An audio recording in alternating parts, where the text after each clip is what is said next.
नमस्कार दोस्तों, मेरा नाम है अंशुमन और आप सभी का फिर से एक बार स्वागत है आपके अपने ही चैनल पर जिसका नाम है अंशुमन फिटनेस। तो दोस्तों, आज से हम एक नई सीरीज चालू करने वाले हैं जिसके अंदर मैं आप सभी को एस का सीपीटी कोर्स का मैं आप सभी को स्टडी गाइड देने वाला हूं। जी हाँ दोस्तों, एस के एग्जामिनेशन के लिए बहुत से ट्रेनर्स बैठते हैं, लेकिन जो उसका पासिंग रेशियो है वो अप्रॉक्सीमेटली 64% है। यानी कि बहुत से ट्रेनर्स को समझ में नहीं आ पाता कि एक्चुअली में हम उसकी तैयारी कैसे करें, किस तरह से हमें उसको प्रिपेयर करना चाहिए और चैप्टर वाइज हम उसको कैसे समझ सकते हैं। तो दोस्तों, आज की वीडियो में मैं आप सभी को एस का चैप्टर 1 का स्टडी गाइड दूंगा, जिसके अंदर मैं आपको बताऊंगा कि कैसे कैसे क्या क्या पढ़ना है और कौन कौन सी चीजें आपके एग्जाम के लिए बहुत ज्यादा जरूरी है। तो देरी ना करते हुए हम अपनी वीडियो को आगे बढ़ाते हैं। और अगर आप सभी चैनल पर नए हैं तो प्लीज चैनल को सब्सक्राइब कर लीजिए, क्योंकि यहां पर आप सभी के सामने मैं इसी तरह की वीडियो लेके आता रहता हूं। तो चलिए हम अपनी वीडियो को स्टार्ट करते हैं। तो दोस्तों, आप सभी को मैं बता देता हूं कि आपके पास इसके लिए एस का जो सीपीटी मैनुअल है, सर्टिफाइड पर्सनल ट्रेनर का जो मैनुअल है, वो होना बहुत जरूरी है। अगर आपके पास नहीं है तो कोई प्रॉब्लम की बात नहीं है। वैसे तो मैंने इसके अंदर नोट्स बना रखे हैं, तो उसको मैं अच्छे से एक्सप्लेन करूंगा कि क्या क्या चीजें हैं, आपको क्या क्या पढ़नी है। अदरवाइज आप सभी इसको जरूर परचेज कर लीजिएगा। अगर आपको परचेज करना है तो मैंने नीचे डिस्क्रिप्शन में लिंक दिया हुआ है, आप सभी वहां से भी परचेज कर सकते हैं। अदरवाइज आप जिस भी इंस्टीट्यूट में पढ़ते होंगे तो वहां की कोई ना कोई आपको मैनुअल मिली होगी, तो आप सभी वहां से भी पढ़ सकते हैं। तो दोस्तों, सबसे पहले हम बात करते हैं कि जो एस का जो सीपीटी का पहला चैप्टर है, उसके अंदर हमें कौन कौन से पॉइंट्स जो हैं वो हमें याद करने हैं। उस चैप्टर के अंदर कौन कौन सी चीजें काफी ज्यादा इंपॉर्टेंट है। तो दोस्तों, उसी का मैंने एक नोट्स बना रखा है, इसीलिए मैंने आप सभी के लिए नोट्स बना रखे हैं ताकि आप सभी अच्छे से इसको समझ पाएं। तो जो चैप्टर 1 है उसके अंदर अगर आप देखेंगे तो जो सबसे पहला पॉइंट है जो आप लोगों के लिए बहुत ही ज्यादा जरूरी है, इंपॉर्टेंट है, इसका क्वेश्चन आ सकता है। तो वो पहला क्वेश्चन है कि आपको ये चीज बहुत ज्यादा जरूरी है समझना कि जो मॉडरेट इंटेंसिटी की एक्सरसाइज है एक हफ्ते में वो हमें 150 मिनट करनी होती है, प्लस हमें जो विग्रेस एक्सरसाइज है वो एक हफ्ते के अंदर 75 मिनट मिनिमम हमें करनी ही पड़ती है। तो दोस्तों, इस चीज को आप सभी अच्छे से समझ लीजिए कि कोई भी अगर हमें मॉडरेट इंटेंसिटी की एक्सरसाइज है वो हमें 150 मिनट और विग्रेस इंटेंसिटी की कोई एक्सरसाइज है तो उसको हमें 75 मिनट के लिए करना पड़ता है। अब मैं बात करता हूं जिन जिन लोगों के पास सीपीटी मैनुअल है वो सभी अपने पेज नंबर 9 पे जरूर देखिए। पेज नंबर 9 में उसके अंदर आपको एक चीज दी होगी, dos and don'ts of a personal trainer, यानी कि पर्सनल ट्रेनर को क्या क्या करना चाहिए और क्या क्या नहीं करना चाहिए। इसके अंदर हम ध्यान देंगे कि पर्सनल ट्रेनर को क्या नहीं करना चाहिए।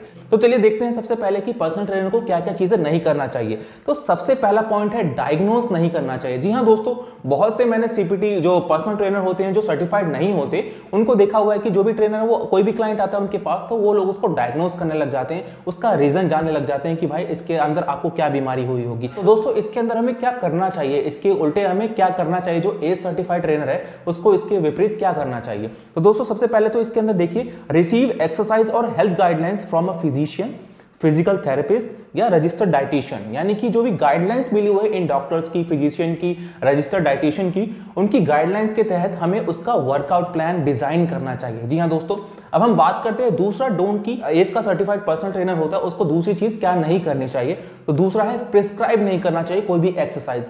जी हाँ दोस्तों, आपने बहुत से ट्रेनर्स को देखा होगा कि वो लोग क्या काम करते हैं कि कोई भी कुछ अगर शोल्डर में कुछ इंजरी हो गई या कहीं पे भी कोई इंजरी हो गई तो उसके लिए वो एक्सरसाइज को प्रिस्क्राइब करने लग जाते हैं जो सर्टिफाइड नहीं होते। लेकिन एस की गाइडलाइंस के ये खिलाफ है। अगर आप सभी ने एस की सर्टिफिकेशन करी है तो आप ऐसा नहीं कर सकते। आप सिर्फ और सिर्फ एक एक्सरसाइज प्रोग्राम को डिजाइन कर सकते हैं। अब हम बात करते हैं तीसरी चीज की, जो कि बहुत ही ज्यादा इंपॉर्टेंट है। आजकल आपने देखा होगा जिम के अंदर ये ट्रेंड बना हुआ है कि जितने भी ट्रेनर्स होते हैं मोस्टली वही डाइट रिकमेंड करते हैं, सप्लीमेंट रिकमेंड करते हैं। लेकिन एस के अंदर अगर आप सभी एस सर्टिफाइड हैं तो आपको इस चीजों को नहीं करना है। अदरवाइज आप सभी उसको रेफर कर सकते हैं कि आप एक रजिस्टर्ड डाइटिशियन के पास चले जाइए या न्यूट्रिशनिस्ट के पास चले जाइए, वही आपको एक अच्छे से गाइड कर सकता है। बस आप एक जनरल इंफॉर्मेशन दे सकते हैं, आपको एक अच्छे तरीके से खाना चाहिए, क्या क्या हेल्दी ईटिंग हैबिट होती है, आपको अपने कैलोरीज वगैरह कैसे काउंट करने हैं। तो ये नॉर्मल चीजें आप सभी बता सकते हैं, लेकिन आपको कोई भी चीज डाइट प्रिस्क्राइब नहीं करनी, आपको रिकमेंड नहीं करना कोई भी सप्लीमेंट। अब हम चौथी चीज के बारे में बात करते हैं जो एक एस सर्टिफाइड पर्सनल ट्रेनर को नहीं करना चाहिए, वो है आपका इंजरी या बीमारी को ट्रीट करना है। जी हाँ दोस्तों, आपने देखा होगा बहुत से ट्रेनर्स होते हैं जो सर्टिफाइड नहीं होते, वो बीमारी हो गई, डिजीज हो गई, जैसे थायराइड हो गया, कुछ भी हो जाता है तो आजकल देखा होगा उसको ट्रेनर्स ही अपने रिजॉल्व करने लग जाते हैं। किसी को पीसीओडी है, किसी चीज की प्रॉब्लम है तो ट्रेनर्स ही उसी को रिजॉल्व करने लग जाते हैं, इसका सॉल्यूशन देने लग जाते हैं। लेकिन अगर आप एक एस सर्टिफाइड है तो आपको ये नहीं करना है। इसके विपरीत आप सभी क्या काम करें, अपने क्लाइंट्स को डॉक्टर्स के पास भेजें। जी हाँ दोस्तों, वो बहुत जरूरी है और आपको उनके ओवरऑल फिटनेस के ऊपर ध्यान देना है ताकि उनका जो लाइफस्टाइल है वो हेल्दी बना रहे। अब मैं अगले पॉइंट की बात करता हूं कि एक पर्सनल ट्रेनर को क्या नहीं करना चाहिए। उसके अंदर आपको monitor progress for medically referred client. जी हाँ दोस्तों, मेडिकली जो रिफर्ड क्लाइंट होते हैं उनकी भी प्रोग्रेस को हमें मॉनिटर नहीं करना है। हमें सिंपली क्या काम करना है, जो डॉक्टर की रिकमेंडेशन दी हुई है हमें उसको देखना है और उसी के हिसाब से चलना है।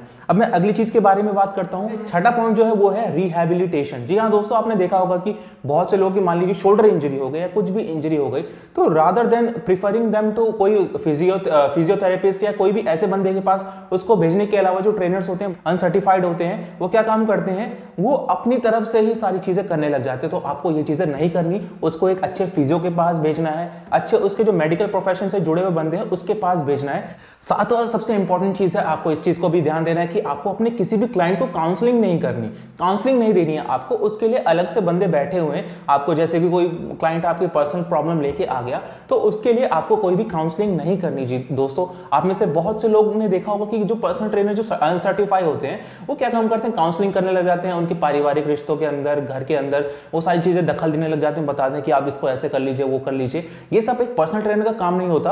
अपने प्रोफेशन को समझिए कि आपका प्रोफेशन क्या है। आपका प्रोफेशन ये सब नहीं है कि काउंसिल करना, आपको उनको साइकोलॉजिकली समझाना, ये सारी चीजें आपका ये काम नहीं है। दोस्तों, आप एक पर्सनल ट्रेनर हैं तो पर्सनल ट्रेनर की एक लिमिट होती है कि आपको अपने प्रोफेशन के हिसाब से ही चलना है। हाँ, उसके साथ आप सभी एम्पैथी दिखा सकते हैं, आप उसकी बातें अच्छे से सुन सकते हैं और उसका जो मैटर है वो अपने तक ही सीमित रख सकते हैं, लेकिन आपको उसके अंदर राय नहीं देनी होती, कोई सजेशन नहीं देना होता। अगर कोई ऐसा क्लाइंट है तो उसको आप जो पर्टिकुलर मेडिकल कंडीशन है या कुछ भी ऐसी कंडीशन है उसको वहां पे रिफर कर देना होता है, डॉक्टर को, फिजिशियन को, फिजियोथेरेपिस्ट या कहीं पे भी कोई भी ऐसी चीजें होती हैं तो आपको इन चीजों का ध्यान रखना है। तो दोस्तों, मैंने आप सभी को बता दिया कि एक जो सर्टिफाइड पर्सनल ट्रेनर होता है एज का, उसको क्या क्या इन 7 पॉइंट का ध्यान रखना है और ये चीजें नहीं करनी, उसके विपरीत उसे क्या क्या करना है। तो दोस्तों, अब हम बात करते हैं पेज नंबर 17 पे। अगर आप आएंगे तो उसमें टेबल 1.3 दे रखी है। अब उसके अंदर दिया हुआ है appropriate scope of practice of a personal trainer. जी हाँ दोस्तों, अब जो एक पर्सनल ट्रेनर है उसके अंतर्गत क्या क्या चीजें आती हैं, क्या क्या चीजें नहीं आती। अगर एक सर्टिफाइड एज का जो पर्सनल ट्रेनर होगा वो क्या चीजें करेगा और जो एज का सर्टिफाइड ट्रेनर नहीं होगा वो क्या चीज करेगा, इसके बीच में डिफरेंस बता रखा है आपको। तो ये टेबल बहुत ही ज्यादा जरूरी है, आप सभी इसको समझ लीजिए। तो मान लीजिए इसके अंदर हमें क्लाइंट का सिनेरियो दिया हुआ है। सबसे पहले आप देखेंगे तो इसके अंदर हमें क्लाइंट का सिनेरियो दिया हुआ है, देन उसके बाद हमें एक कॉलम दिया हुआ है जिसके अंदर लिखा हुआ है inappropriate for an ACE certified personal trainer, यानी कि उसको ये चीजें नहीं करनी है। और उसके बाद तीसरा कॉलम दिया हुआ है, उसके अंदर लिखा हुआ है appropriate for an ACE certified personal trainer, कि उसको इसके अलावा क्या क्या चीजें करनी चाहिए। तो सबसे पहला है क्लाइंट का सिनेरियो देखते हैं हम। सबसे पहला क्लाइंट का सिनेरियो है client stands with A lordotic posture. Lordotic posture क्या होता है, उसके अंदर जो उसका जो लंबर एरिया होता है वो काफी ज्यादा आर्च हुआ होता है, बहुत ज्यादा आर्च हुआ होता है। तो उस केस के अंदर जो एक इनअप्रोप्रिएट अप्रोच होगा वो क्या होना चाहिए। इनअप्रोप्रिएट अप्रोच अगर कोई ऐसा ट्रेनर है जो रखता है तो उसके अंदर वो उसका डायग्नोस करेगा उसके कॉज को कि उसके लॉर्डोसिस क्यों हो रखा है, देन उसके बाद वो रिकमेंड करता है। ये चीज आपको नहीं करनी। इसके अलावा आपको क्या करना है, क्या चीज आपके लिए अप्रोप्रिएट हो सकती है वो देखते हैं हम। तो इसके अंदर आप सभी को एक कोर कंडीशनिंग प्रोग्राम जो है वो इंप्लीमेंट करना होगा, जिसके अंदर आप सभी उसकी स्ट्रेंथ और फ्लेक्सिबिलिटी को इंप्रूव कर सके, ताकि जो उसकी हिप की और स्पाइन की मसल है वो काफी अच्छे से स्टेबल हो सके, फ्लेक्सिबल हो सके और उसकी स्ट्रेंथनिंग भी की जा सके। तो सबसे पहला सिनेरियो तो ये था। तो अब हम दूसरे सिनेरियो की बात करते हैं। जो दूसरा सिनेरियो है उसके अंदर client wants to lose weight by trying the latest commercial diet. जी हाँ दोस्तों, आपने देखा होगा आजकल बहुत से क्लाइंट ऐसे आते हैं जो कोई भी जिस भी डाइट का प्रचलन चल रहा होता है, जैसे कीटो डाइट हो गई, इंटरमिटेंट फास्टिंग हो गई, पैलियो डाइट, एटकिंग डाइट, तो इन सभी का प्रचलन चलता है बहुत ज्यादा। तो क्या काम करते हैं, क्लाइंट आ जाते हैं आपके पास कि सर हमें ये डाइट फॉलो करनी है,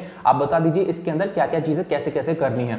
तो एक इनअप्रोप्रिएट अप्रोच क्या होगा, इनअप्रोप्रिएट अप्रोच को आप मैं बताता हूं, helping the client to understand and implement the diet plan. हम क्या काम करते हैं इनअप्रोप्रिएट अप्रोच के अंदर कि हम पहले क्लाइंट को समझाते हैं कि हाँ भाई आपको ये जो डाइट प्लान है वो ऐसे होता है, और उसके बाद हम बता दें कि आपको इसको फॉलो करना है, लेकिन आपको ये नहीं करना क्योंकि ये इनअप्रोप्रिएट अप्रोच है। अप्रोप्रिएट अप्रोच क्या होगा, इसके अंदर आपको helping the client to make more helpful choices using the dietary guidelines. जी हाँ दोस्तों, आपको उसके चॉइसेस को हेल्पफुल बनाने तक की ही आपकी लिमिट है और उसको आपको गाइडलाइंस के तहत ही करना पड़ेगा। अगर आप सभी इंडिया में रहते हैं तो इंडियन गाइडलाइंस के हिसाब से ही अपने क्लाइंट को रिफर करें। अगर कोई बाहर का क्लाइंट है, या वैसे तो एज का जो एग्जामिनेशन है वो बाहर का है, तो इसके अंदर बाहर यूएस वगैरह की गाइडलाइंस दे रखी होती है, तो आपको उसी को पढ़ना पड़ेगा अगर आपको एग्जाम पास करना है तो। अब हम तीसरा सिनेरियो देखते हैं कि तीसरा सिनेरियो के अंदर क्या होता है। Client is clear for the exercise following physical therapy for rotator cuff impingement, यानी कि क्लाइंट को उसके फिजियोथेरेपिस्ट ने क्लियर कर दिया है कि क्योंकि उसका जो रोटेटर कफ था उसका इंपिंजमेंट हो रखा था, लेकिन अब वो सही है,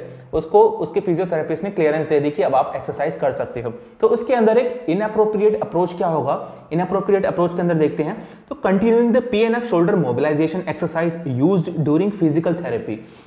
वो क्या काम करते हैं, PNF शोल्डर जो मोबिलाइजेशन की एक्सरसाइज थी जो फिजियोथेरेपी के दौरान यूज हुई थी, एक अगर इनअप्रोप्रिएट अप्रोच होगा तो ट्रेनर उसका उसी को कंटिन्यू करेगा, जो कि आपको ऐसा नहीं करना। उसकी जगह पे अप्रोप्रिएट अप्रोच क्या होना चाहिए, implementing exercise to improve shoulder stability and building on the work done in the physical therapy. आपको अब शोल्डर की स्ट्रेंथ पे ध्यान देना है, मोबिलिटी पे ध्यान देना है, फ्लेक्सिबिलिटी पे ध्यान देना है। अब अगला सिनेरियो देखते हैं, client has tight IT band. अब इसके अंदर क्या है, क्लाइंट का जो इलियोटिबियल बैंड है वो काफी ज्यादा टाइट हो रखा है, तो इसके अंदर एक इनअप्रोप्रिएट अप्रोच क्या होगी, उसमें देखते हैं provide deep tissue massage to relieve tightness in the IT band.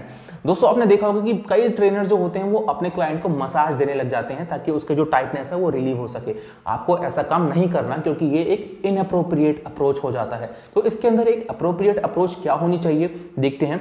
Teaching the client self myofascial release technique for the IT band using a foam roller. जी हाँ दोस्तों, आपको उसको खुद को सिखाना है कि अपना मायोफेशियल रिलीज आपको कैसे करना है एक फोम रोलर के यूज करके। तो ये सारी चीजें आपको अपने क्लाइंट को सिखानी पड़ेंगी। अब हम अगला सिनेरियो देखते हैं। अगले सिनेरियो के अंदर client has soreness following a weekend tennis tournament. अब क्लाइंट जो है उसने वीकेंड टेनिस टूर्नामेंट खेला है, उसके अंदर उसको सोरनेस हो गई है। अब उस सोरनेस को रिलीव करने के लिए एक इनअप्रोप्रिएट अप्रोच क्या होगा, देखते हैं। Recommending use of over the counter anti inflammatory medication, यानी कि उसको हम दवाई सजेस्ट कर देते हैं कि भाई अपनी सोरनेस कम करनी है तो ये वाली दवाई खा लो, तो आपको ये काम नहीं करना। अप्रोप्रिएट अप्रोच क्या होगा, discuss proper technique for performing light dynamic stretching activities for the affected area, यानी कि उसको एक लाइट और डायनेमिक स्ट्रेचिंग का प्रोग्राम आप सभी उसके अंदर इंक्लूड करके दें, उसको बताएं और उसको स्ट्रेच करवाएं उन मसल को जहां पे सोरनेस हो रखी है, ताकि उसको उस चीज से राहत मिल सके। आपको मेडिकेशन नहीं देनी किसी भी प्रकार की। अब अगला सिनेरियो देखते हैं। अगला सिनेरियो है, client tells you she is depressed due to problem with her spouse. तो देखिए दोस्तों, आजकल जिस तरह का माहौल चल रहा है तो बहुत से ऐसे क्लाइंट आपके पास आएंगे अपनी पर्सनल प्रॉब्लम लेके कि सर मेरी लाइफ में ये हो गया है, बहुत सारे कंडीशन आ सकते हैं। तो दोस्तों ये उनका पर्सनल मैटर है, इसके अंदर एक इनअप्रोप्रिएट अप्रोच और एप्रोप्रिएट अप्रोच को समझना बहुत जरूरी है, क्योंकि यहीं पे एक लाइन आ जाती है। अगर इस लाइन को आपने क्रॉस कर दिया तो तब आप उसके पर्सनल ट्रेनर नहीं रह सकते। तो उसके अंदर आपको क्या काम करना है, किस तरीके से आपको एक अप्रोप्रिएट अप्रोच रखना है और किन चीजों का डिफरेंस आपको समझना है, देखते हैं। तो सबसे पहला है इनअप्रोप्रिएट अप्रोच, देखते हैं कि वो क्या चीज होगी। Listening to the client and providing her with recommendation for improving the situation. हम क्लाइंट को सुनते हैं, देन उसके बाद हम उसको रिकमेंड करने लग जाते हैं कि आपको ऐसा करना चाहिए, आपको ऐसा करना चाहिए, ये चीजें करनी चाहिए। आपका ये काम नहीं है दोस्तों। ये चीजें अगर वो डिप्रेस्ड है तो उसको एक मेडिकल कंडीशन की जरूरत है, उसको एक डॉक्टर की जरूरत है। आपको इसके अंदर कोई भी दखल अंदाजी नहीं करनी।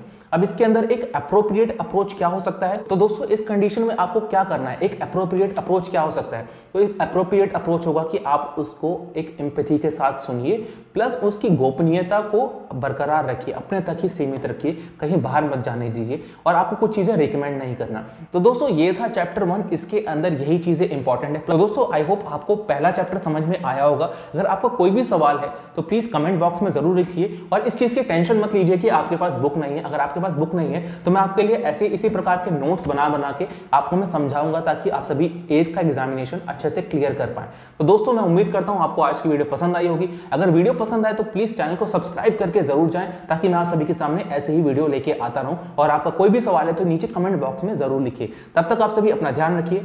Take care.